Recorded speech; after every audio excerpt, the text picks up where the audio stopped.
예수님의 눈으로 예수님 1996년 7월 7일 여관으로 돌아가면서 우리는 나타나엘과 그 가족들이 지닌 사랑에 대해 아버지께 감사드렸다.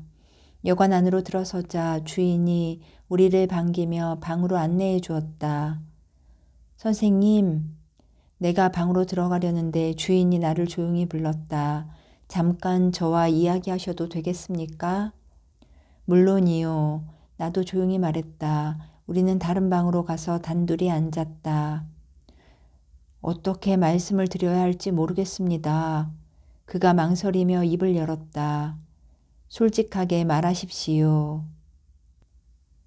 선생님, 제가 젊었을 때 사람을 죽이고 돈을 빼앗은 적이 있습니다. 그렇게 하여 이 여관을 사게 된 것입니다. 죽이려고 한 것은 아니었고 돈만 뺏으려고 했는데 그렇게 되었습니다. 저는 매일 하느님께 용서를 빕니다. 하루도 그 사람을 생각하지 않는 날이 없습니다.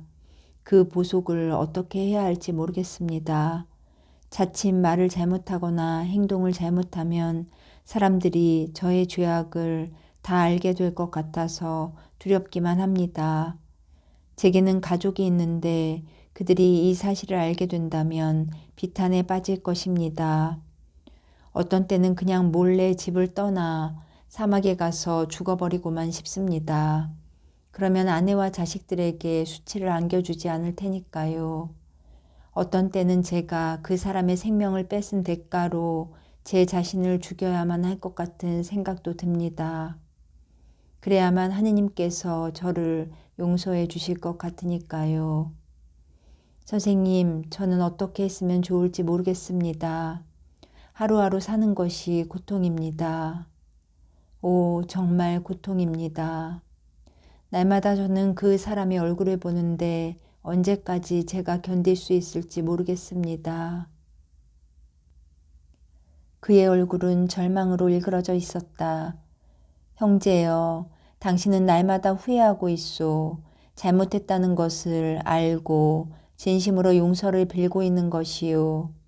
지은 죄에 대해 비통해하는 것은 당신이 진정으로 용서를 빌고 있다는 것을 보여주고 있는 것이요.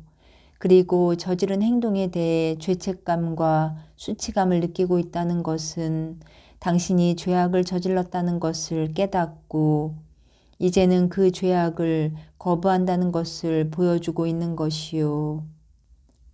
그는 내 말을 끊었다. 그렇지만 제가 훔치고 살인을 했다는 사실에는 변화가 없지 않습니까? 하느님께서 어떻게 저를 용서해 주실 수 있겠습니까? 하느님의 자비는 한계가 없소. 하느님께 자비를 구하는 사람은 누구나 자비를 얻게 되는 것이요. 누가 무엇을 했든지 간에 통회를 하고 진정한 마음으로 보속을 하면 하느님의 자비는 누구나 받을 수 있는 것이요. 저는 보속을 어떻게 해야 합니까, 선생님? 그 사람의 가족을 알고 있소? 네, 알고 있습니다. 그러나 제 자신이 너무나 수치스러워 그 가족을 피해왔습니다. 그들과 가까이 사귀고 당신이 할 수 있는 만큼 그들을 도와주시오. 그들은 지금 몹시 가난합니다. 그 사람이 죽은 이후로 그들이 하던 일도 망하게 되어 가난하게 살고 있습니다. 그러면 그들이 다시 일어설 수 있도록 도와주시오. 하지만 선생님, 어떻게 하면 그들의 의심을 사지 않고 도와줄 수 있을까요? 그가 걱정스럽게 물었다. 당신이 할 수 있는 모든 방법으로 그들을 도와주시오. 다른 사람들이 어떻게 생각하든지 상관하지 말고 친가족같이 그들을 도와주고 사랑해 주시오. 그렇게 하겠습니다. 진심으로 그렇게 하도록 하겠습니다. 선생님의 말씀이 옳습니다. 다른 사람들이 어떻게 보든지 뭐라고 하든지 이제는 중요하지 않습니다.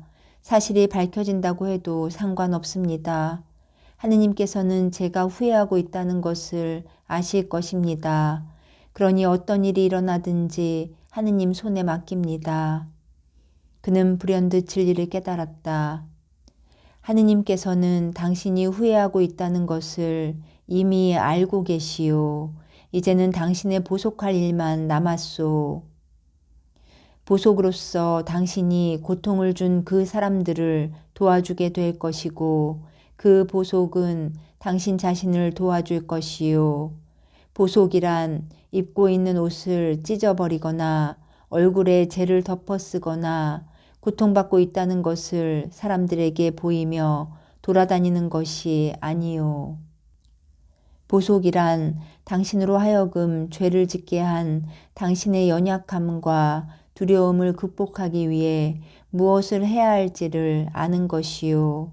보속이란 진심으로 잘못했다고 하느님께 비는 것이요. 보속이란 최선을 다하여 당신이 남에게 끼친 손상을 회복시켜 주는 것이요. 보속이란 당신이 그런 잘못을 또다시 저지를 수 있다는 것을 인식하고 그것을 극복할 수 있는 힘을 하느님 안에서 얻는 것이요. 감사합니다, 선생님. 선생님께서는 정말 지혜로우십니다. 제가 무엇을 해야 할지를 알 수 있도록 제 눈을 열어주셨습니다. 이제 제 삶이 조금 쉬워질 것도 같습니다. 그가 진실로 고마워하는 모습이 얼굴에 역력했다. 이제부터 하느님을 위해 여생을 살아가시오.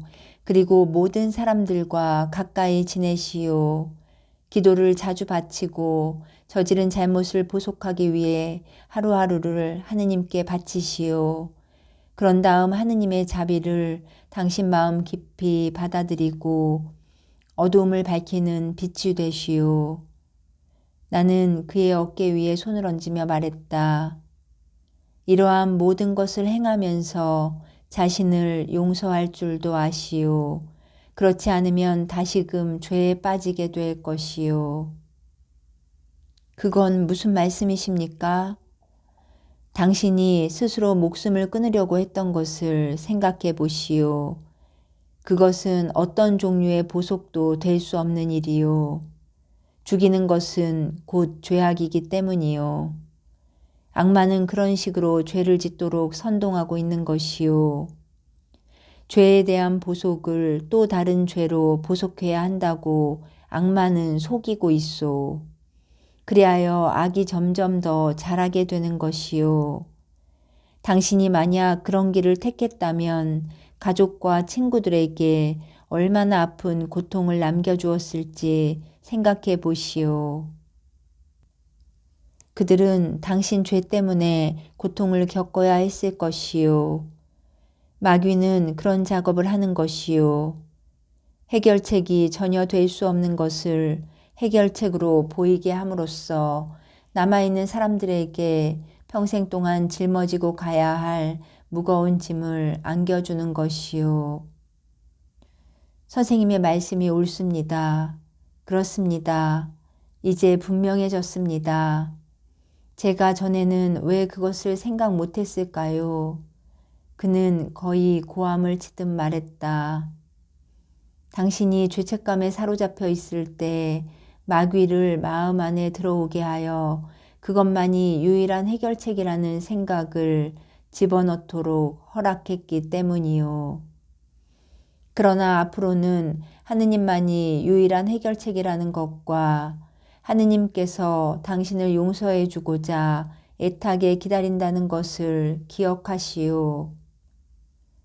당신이 하느님의 용서를 받아들인 다음에는 죄책감을 버려야 하오. 그러나 그 죄는 잊지 말고 기억하여 다시는 같은 죄를 범하지 않도록 하시오. 선생님, 감사합니다.